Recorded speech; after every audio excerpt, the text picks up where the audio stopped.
So here's the deal. Being an event planner is amazing, right? You can interact with so many amazing clients and have such a great time planning your client events. But here's the thing, not all clients are created equal. So I'm about to share how you can deal with difficult clients to ensure that they don't change your perspective about your business and about event planning in general. So stay tuned for all my tips on working with difficult clients.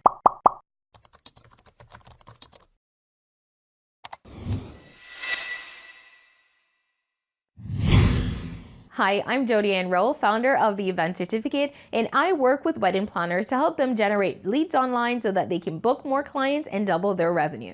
If you haven't already subscribed to this channel, be sure to do that right now so that you can get more videos like this one to help you grow your event planning business. So I won't keep you in suspense any longer. I'm about to share my foolproof tips for working with difficult clients.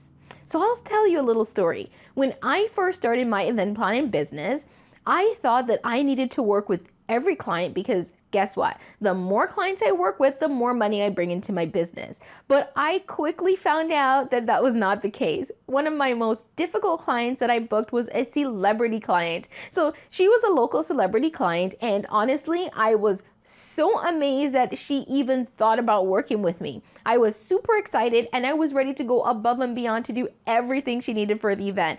However, she was an absolute nightmare.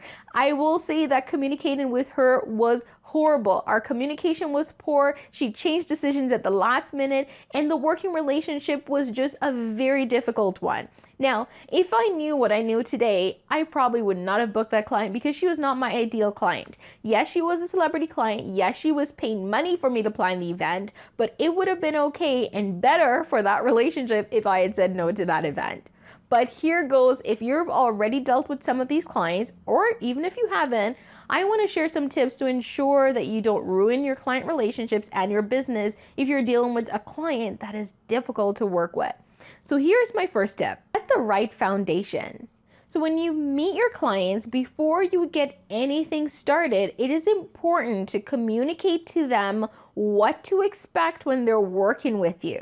So outline the expectations. Let them know your communication mode. So maybe the best way to communicate with you is by email or by phone. Or maybe you have a cutoff time, so you do not respond to phone calls after 5 p.m.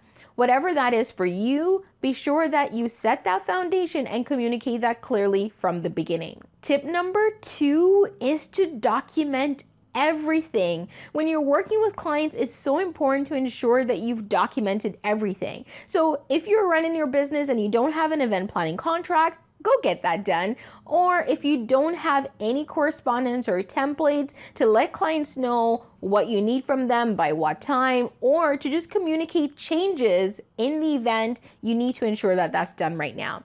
So let your clients know if they need to make changes, for example, it needs to be in writing. This way, if there's ever any disagreement about when something was changed, should it have been changed, if there's any ever disagreement, you can quickly refer to that documentation to let them know what was corresponded. Tip number 3 is to stay calm and choose your words wisely. I know sometimes when you're working with a difficult client, it seems that they're pushing all the right buttons to get you upset. But it is important to really manage your emotions in these situations and to choose your words kindly, because let's say the client said something, but they might not have intended it to be meant a certain way and you take it wrong. You could be responding in anger and then later found out that it was just a miscommunication. So even if you're upset, take a deep breath. Try to stay calm and choose your words kindly, right? Choose them very carefully. I say kindly only because I want you to ensure that you're thinking of the words that you're using. Number 4, and this is one that I didn't even realize existed when I first started my business, was that you can walk away and fire the client. That's right. If the working relationship is just not happening and you're having lots of disagreement, walk away from that event and fire the client. It is your right as the planner to walk away from events that are making you uncomfortable or clients who are making you uncomfortable. So here it is. If you're working on the event and you've gotten to the point where you're not finished and you want to fire the client, it is okay to communicate that. Let them know that based on the conditions, you can no longer continue working on their event. So what you're going to do, if there are services left for you to provide, you let them know that you can refund the portion up to where you've provided the services, or that you will now recommend or refer them to someone else. It is okay to do that.